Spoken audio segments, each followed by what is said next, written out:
Ladies and gentlemen, amigas y amigos, good afternoon. We now proceed with the second panel of this session entitled Promoting Prosperity with Climate Change Policy. And just like in the first panel, we scoped out what we could do at the global level. Here we want to move forward with what we can do at the U.S. level. And for that, we have, of course, a very distinguished group of panelists. Senator Clinton has been a leader on environmental issues in the Senate up at the Hill and has most recently come back from Alaska, where she has been seeing firsthand some of the consequences and effects of climate change. General Clark is a soldier scholar, an outstanding career in the armed forces of this country, but also a man whom we respect for his global vision and understanding of these issues. And Undersecretary Ann Baker is responsible for environment policy in the state of California, which has been, of course, leading the way amongst the states for a long, long time. General Clark, your leadership is widely recognized in many, many fields. And of course, one in which you are an absolute expert is in the field of national security. What are the linkages between climate change and national security? And if we were to continue on the course on which we now are, what would be the unintended consequences in terms of a national security policy? Well, thank you very much for the question, President Figueres. Now, let me just say how pleased I am to be here in this group and on this panel, especially with Senator Clinton, and we go back to the 1980s and talking about the Mediterranean basin, and I remember ecological discussions there. But President Figueres and I, when you were the president of Costa Rica and I was the commander-in-chief of the U.S. Southern Command, we had a conference down in Bariloche, Argentina. And I flew down on an aircraft one afternoon with Senator Bob Graham and his wife, and we flew down we landed in Peru, we refueled, and we flew down the coast, and we looked at the Andes Mountains from the west as the sun was setting. It was absolutely spectacular. And you know, the Andes are very, very high, much higher than the Rockies. 18, 19, 22,000 foot peaks, and then we noticed that most of these peaks had no snowfall, none. And we were just coming out of the southern hemisphere's winter. And that's when I first began to take very seriously the discussions of global warming, because before you see it, it looks academic. We were at conferences. We went around South America, which seems to have been affected more quickly even than North America. And we learned about the impact of global warming and the ozone hole and the ultraviolet radiation in places like Uruguay, where people were warned not to be on the beach during daylight, during noon, between 11 and 2 p.m. because of extreme ultraviolet due to the movement of the ozone hole over Uruguay. And when you see these things, you realize that man-made conditions do impact the environment and how we live. So I take global warming very seriously. And if you look at all of the scientific projections on where it's headed, you have to view the consequences of it as potentially so severe, it has to be considered a national security problem. There's just no other way to deal with it. You know, and we probably discussed this in previous panels, but there are two possible scenarios. There's a gradual change and there's the abrupt change scenario. But one of those two scenarios is almost certain to happen because carbon stays suspended in the atmosphere for 100 years or more. And so even if the United States right now were to adopt something akin to Kyoto, we would have the effects with us and carrying forward for a century or more. So global warming is not likely to be reversed. The question is, through the right policies, can we slow its pace? Can we cause it to be more gradual? And can we avoid an abrupt climate change which results in something like the thermohaline circulating current in the North Atlantic shutting down and plunging Western Europe into much colder and drier weather conditions. So whether you subscribe to the slow and gradual model or the abrupt change model, there are profound implications that you can see coming our way. And I look at three of them. First of all is displacement. If water levels rise in the gradual model over the next 100 years by less than a meter, 100 million people living in low-lying areas around the world are going to have to move. They're going to be affected. And if you consider that the rise in ocean temperatures with global warming affects the severity of storms, then you get some appreciation that it's much more severe than simply gradually each year the water goes up a half inch. These are catastrophic storm potentials, the likes of which we're just starting to experience. So Katrina would be not a once in 100-year storm, but a once in 5-year storm. And it wouldn't be just on the Gulf Coast of the United States. It could be in the Pacific. It could be in Southeast Asia or elsewhere. So it's the displacement of people. Gradual warming also means that rainfall patterns change. So the Pacific Northwest gets drier. In Alaska, there are forest fires. Agriculture suffers. People can't, especially in the lesser developed countries, they can't sustain the traditional living patterns. They're going to move. So populations shift and move. That causes national security concerns for governments. Then, beyond the displacement, you have the potential for these catastrophes like Katrina. Now, we had to pull troops out of Iraq to come home to help, National Guard troops. And it wasn't just the numbers of the troops, it was these two brigades, Mississippi and Louisiana brigades. Those brigades had practiced for the kinds of civil emergencies that actually occurred. And then they were in Iraq, and so the state didn't have their leadership. It wasn't, can you produce another 4,000 troops? You could have. But you couldn't produce the command and control and the experienced leadership that had been through this. So when you have a catastrophe, the first thing you need is command and control. And that command and control is extraordinary. It's not what you have every day in place because nations can't afford it. And the place you get it is from the armed forces. And you need manpower.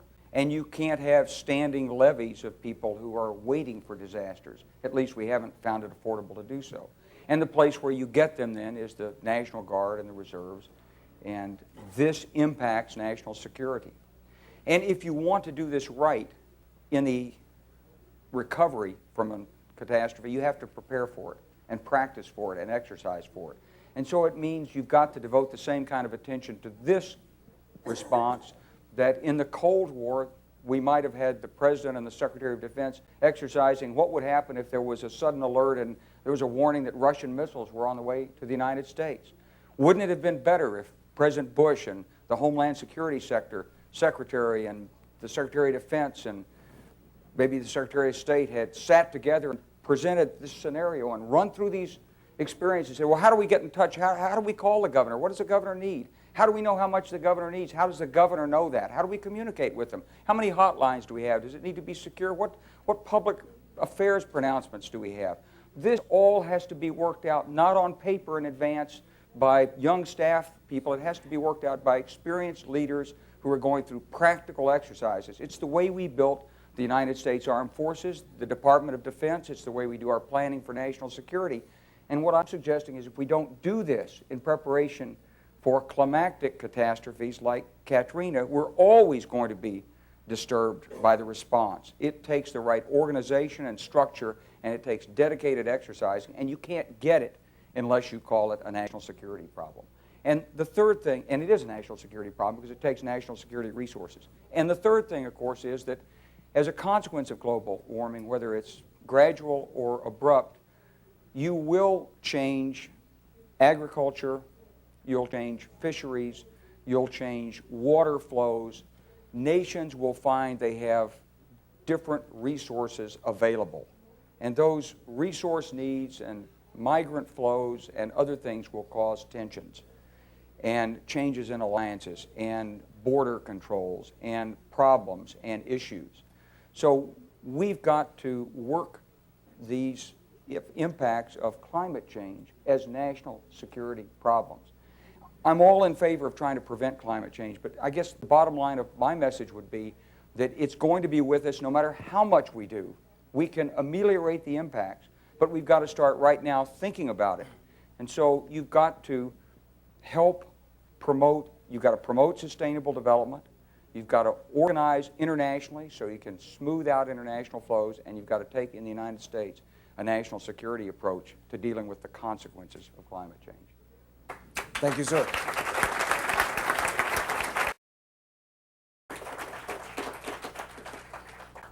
General Clark, should a U.S. climate change policy provide incentives for the construction of nuclear power plants? Well, here's the perfect case to illustrate what Senator Clinton was just talking about. Because when you put a nuclear power plant in, there are two things that you're producing that impact the public other than power. One of them is risk. And no matter what you do with nuclear power, there's always some inherent degree of risk that's different than, let's say, a natural gas-fired power plant. And secondly, you're producing a byproduct, a radioactive waste, which lasts for tens of thousands of years and which we still haven't quite figured out how to encapsulate and store safely without further environmental damage. So I would be in favor of continuing to work nuclear energy. It's already there. We're producing these waste products now, and we know we can make it safer. But you've got to put it in a larger context. So you've got to look at the overall system's problems and cost, risk, radioactive waste, and you've got to compare nuclear energy against the renewable sources of energy like wind and solar and wave energy, which are already practicable, which can be used, and which I would personally prefer to see us put our first incentives there, because there we can get a huge slug of energy for much less social byproduct cost than with nuclear.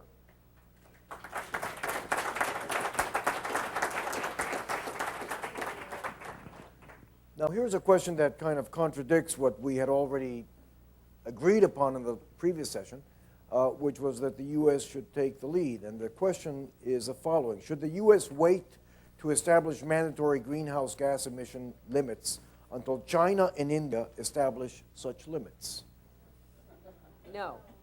No. No. However, let me quickly follow up by saying that there is, in my view, an unlikely political prospect of the United States taking adequate action, let alone whatever the maximum amount of action that our political system could permit, unless there is some process by which one would see China, India, and other developing countries begin to be part of some international agreement. Now, Kyoto's time frame is till about, I guess, 2012, when its authorized limits begin to, I guess, end. I guess is the easiest way to say that. It's a complicated process. But in any event, I would hope that our government, perhaps in conjunction with others, would begin right now a second process. We need an international process. We frankly need to give the current American administration a way to save face by getting into another process, and that process will include China, India, Indonesia, Philippines, others who are, increasing their greenhouse gas emissions as they increase their economic output. And so I think that the United States should not wait. We should be responsible. We should take action. But I would like to see it within the context of a process where we would be bringing in other countries that are now and going to continue to be major players in this area. General Clark? Can I just second what the Senator is saying? Because what you can see in the United States dialogue over the last 4 or 5 years is we've been necking down the breadth of our dialogue to very narrow economic issues or terrorism. And especially this is true in dealing with APEC. We've lost the broad vision that we had during the previous administration on dealing with issues in Asia. And we need to get that broad vision back, and I think working on a second Kyoto protocol would be We'll call a it way. something else. Something else would be a great way to do it. But I think, the best way to make it understandable to the American people is, again, we've got to think about climate change. It's not something that belongs it's not an EPA problem. It's really a national security problem. And if we can label it that way and make it understandable, we can remove it from the EPA and make it much bigger and broader for Americans. Well, certainly some innovative and creative responses here. General Clark, sir, should we go to you first for comments on these? Well, I think these are all very helpful, but let me say first, if there's just one thing that you would take from what I'm trying to contribute up here, it's this, that for all that we're trying to do to remediate the carbon that's in the atmosphere right now and to prevent an acceleration of global warming, we still have global warming right now, and we have to deal with the consequences, and we need to be preparing our government organizations, our command and control, our exercise programs to deal with the effects of the climate change that's already on us. So all of these recommendations more or less relate to restraining further increases in greenhouse gases. And there's some great recommendations in there. But can you please help raise the awareness that we've got to get really serious about dealing with the consequences of the weather and the migrant flows and the other things that are national security impacts, not just preventing a worsening of global warming. I'd like to just focus on transportation for a second, because if you look at transportation, it is one of the toughest areas to get a grip on. Americans love their cars. Cars are not distributed in proportion to income. Lots of people who don't have very much income need their transportation. Lots of people in my part of the country drive a long way to work every day. And when people talk about raising gasoline taxes and stuff, there's got to be some way to make that not so regressive in its impact. So we really need to focus on CAFE standards, raising CAFE standards. We really need to make sure that those who are least advantaged in society don't bear the brunt of the burden in fixing the transportation usages. We need to look at, addition to cars and trucks, we need to be looking at aircraft, because aircraft are a tremendous contributor to global warming, and it's going to increase in recent years. So I think it's appropriate to ask government to take strong measures like the measures that are illustrated in here, and I hope we'll be able to get the political head of steam up to do it.